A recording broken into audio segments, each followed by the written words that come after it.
Well, howdy, ladies and gentlemen. Welcome to Mr. Fulcher's economics class, live via satellite from dystopia. Although dystopia, it turns out to be not quite as bad as it looked in all the sci-fi movies, I have to confess. I hope you're enjoying your time with your family. I know you're probably a little tired of being housebound for a little while, but I hope you're having a good time with your family. I hope you're being able to do okay with your schoolwork. And hey, make sure that in this time, I know there's a lot of uncertainty. I know there's financial trouble for a lot of people. I know there's sickness for a lot of people. But make sure that in a moment like this, that you're really attuned to the fact that our trust is in the Lord. And I really hope that this is a great opportunity while you have a lot of your normal activities shut down to really take some time to really go deep with Jesus. And I hope you're taking some time to really spend some more in the Word of God and in prayer. And I think this is a great opportunity for that. But I wanted to come and try to master a couple new tricks while we're doing this home study thing to get you a little bit something a little bit closer to what we're used to in a classroom setting. So hopefully, I told the other class, hopefully I'm finally into the 20th century now that we're 2 decades into the 21st.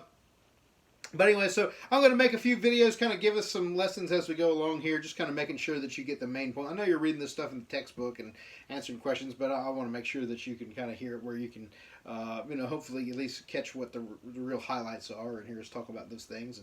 And I know the next question is if I had everyone in front of me, Andrew would ask me, "Are you going bowling?" Because I'm wearing the shirt, and the answer is no, because all the bowling alleys are closed, and I don't want to be an outlaw. But anyway, when did you go to jail for? Oh, I went bowling. No, just kidding. So anyway, before we go in, I want to pick up with the last lesson we had in class was about the Monopoly, and I just kind of want to go over the highlights of the types of Monopoly. But first, I want to comment a little bit. So your first day off, you had the assignment that you've turned in, that most of you turned in. A couple of you got to catch up on, but most of you turned in the assignment on the question of should a business be able to dramatically raise the price of goods like hand sanitizer and toilet paper to meet the change in demand that we've seen recently with the whole coronavirus crisis. And it seemed like, now obviously there's a couple of you I haven't been able to decipher the email because it's, computer problem, I'm hopefully getting all that addressed, but it seemed like those of you that I was able to see and read your answer, seemed like the overwhelming answer that everyone came up with is no. And that is typically kind of where I lean, but I'll go play devil's advocate a little bit here. So why is it possible that someone could make an argument that we ought to actually be okay with raising the price of toilet paper, hand sanitizer, etc.? Well, one of the reasons that you might say that would just be the fact that you've had a very difficult time keeping these products on store shelves, because once the shelf is full and people have the opportunity to go buy it, there's no real, as long as they're at their regular price, there's no real disadvantage in buying 4, 5, 6 rolls of toilet paper, 4, 5, 6 things of Purell, because at some point you're going to use it all.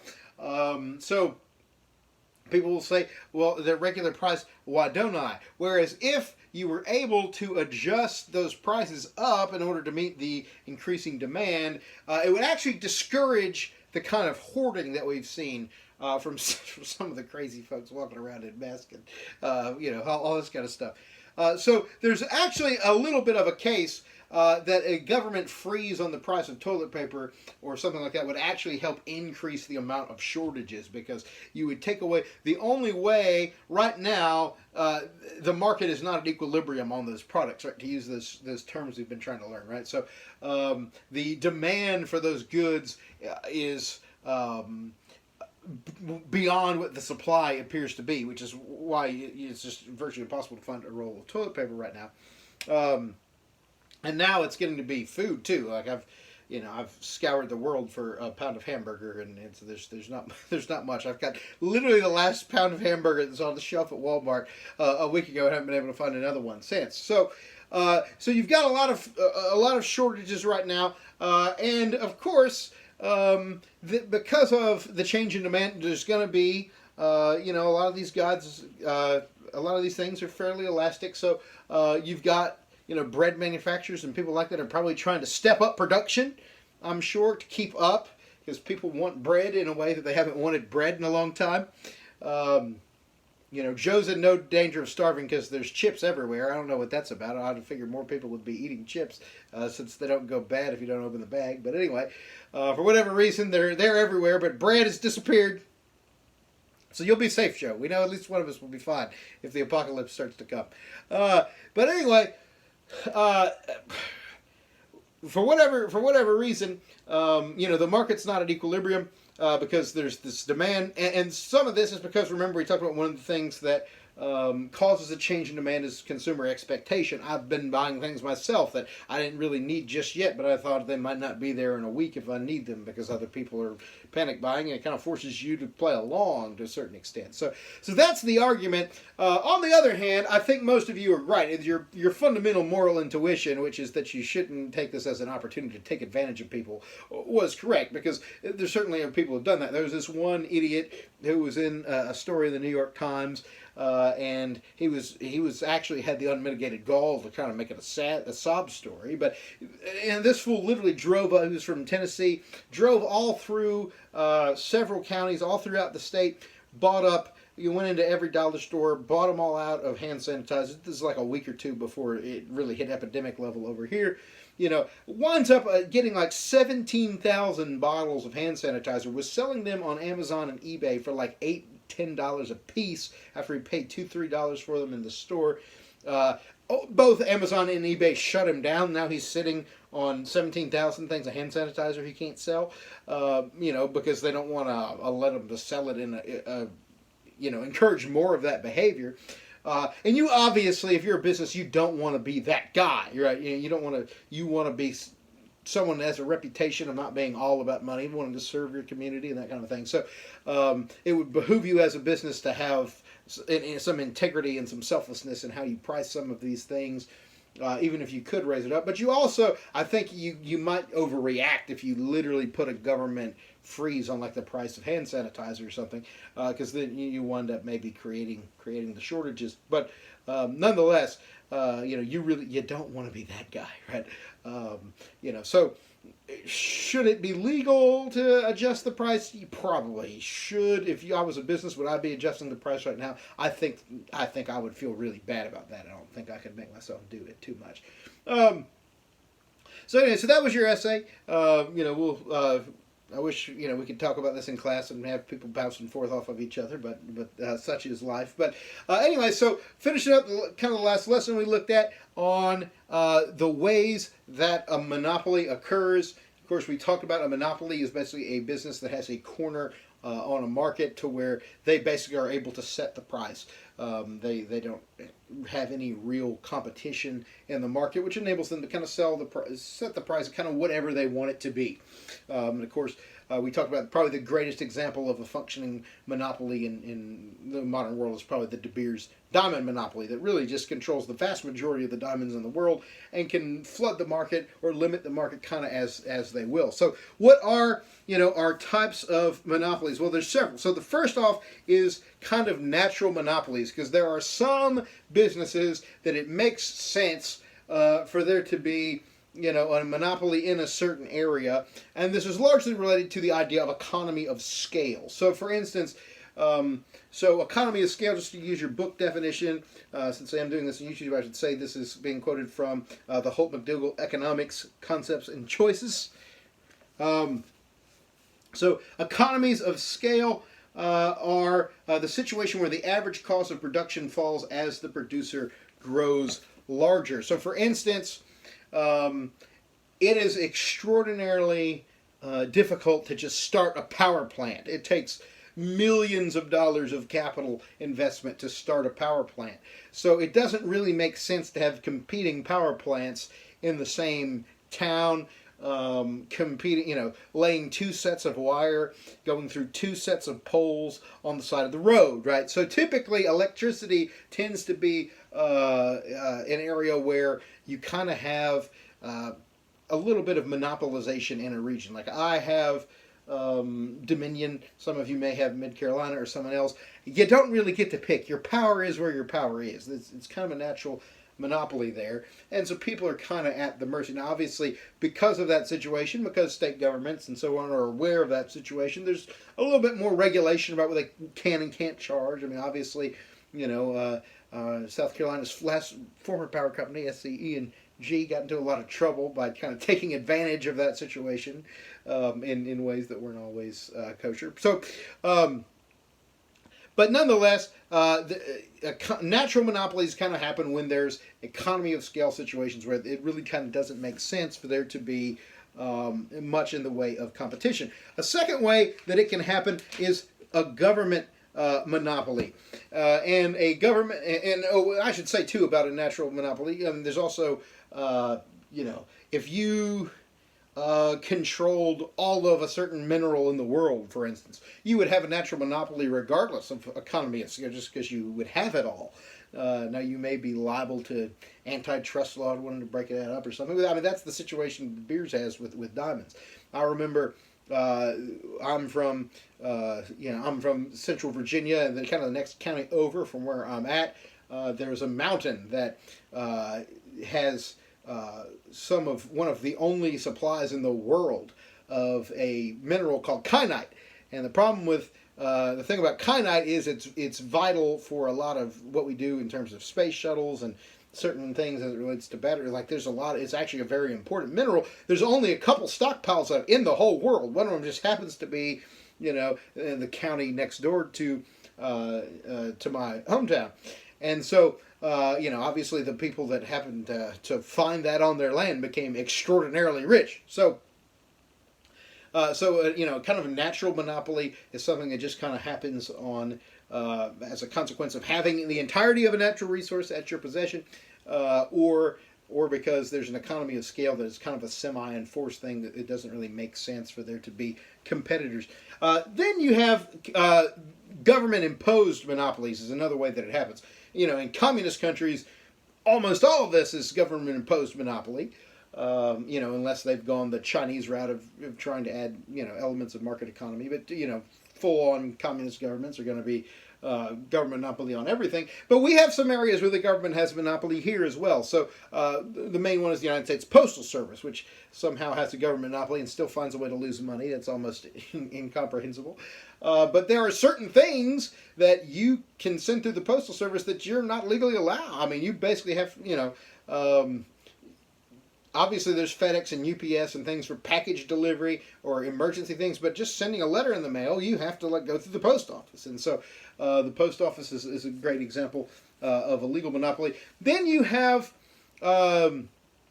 technological monopolies, which is where you have a technology that no one else has a real competitor, no one else can really compete in that arena. And one of the reasons why people will have technological monopolies is, one, they invented it, and two, they would have proprietary rights. So there is such a thing as a patent, which is something that is imposed by the government, and which inspires creativity, because if you come up with an invention, you can apply for a patent, and no one else can use that technology you invented for a period of time. So after a period of time, they waive it and they allow competition. But for a certain period of time, when you apply for a patent, no one else can use that design. Now, you've got to prove that it was your idea. You've got to prove that that there's something distinct about your design that's different than other similar products. But if you can prove, you know, you get that passed, you can get what you call a patent, and you're the only one who can make that thing. And anyone else who tries to make it has to get your permission first and pay you a fee, give you money for it. You know, so same thing with similar related to patents. You have what they call trademark and copyright, which is copyright is like materials, like things in a book. If you write a book, you know, people can't just print other copies of it and sell it. It has to go through the publisher. Same with movies or whatever. If you have a trademark, that's the name of it's the name of a business. No one else can name a business after themselves. You know, if you've got a legal trademark on it. I remember my dad went on a missions trip to Ghana one time, and he's and I don't know if this has changed since then, but at some point in the mid '90s, Ghana had not really agreed to recognize parts of international trademark and copyright law, and so they're driving through the jungle, and they see a sign saying, McDonald's ahead, and so they get all excited, like, well, we've got to go off road to go see this McDonald's in the middle of the jungle. When they get there, it was not a McDonald's, but it was a little shack that was selling fish and brooms, and they had painted the McDonald's arches over the top of it. And so, if you couldn't do that here because they have a trademark. Only McDonald's can call themselves McDonald's. So that's a monopoly. That's as a result of trademark, copyright, patent law. Or just being the first person to develop a certain technology, not being able, there's no competition in that situation. And so then also you can have, geographic monopolies as well.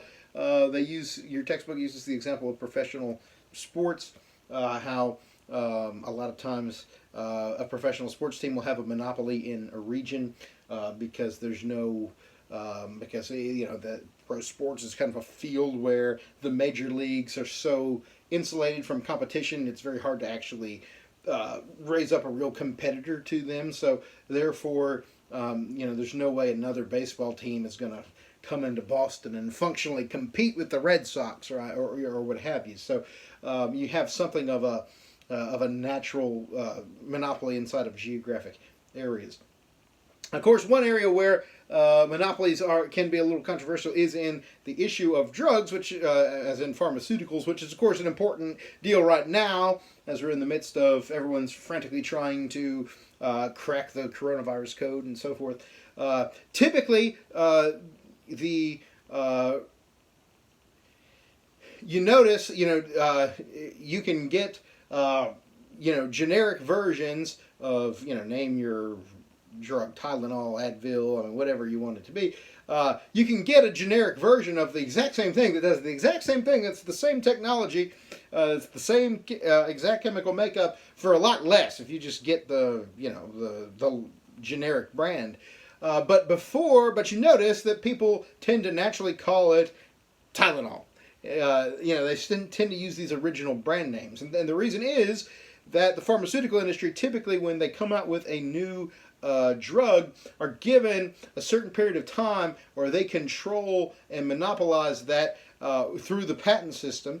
And the thing is, so they can really kind of set the price for it, which kind of makes it expensive when a new drug first comes out. The problem is people like to complain about that, but if you didn't have that incentive for research, it would be hard for these companies to really put in the incredibly expensive capital investments that it takes to create new drugs. And so it's not to say that there's nothing shady about pharmaceutical companies at times, but obviously everyone that was really loved to complain about Big Pharma a few months ago is begging them for help right now, right? And actually some of these pharmaceutical companies are doing some helpful things at the moment.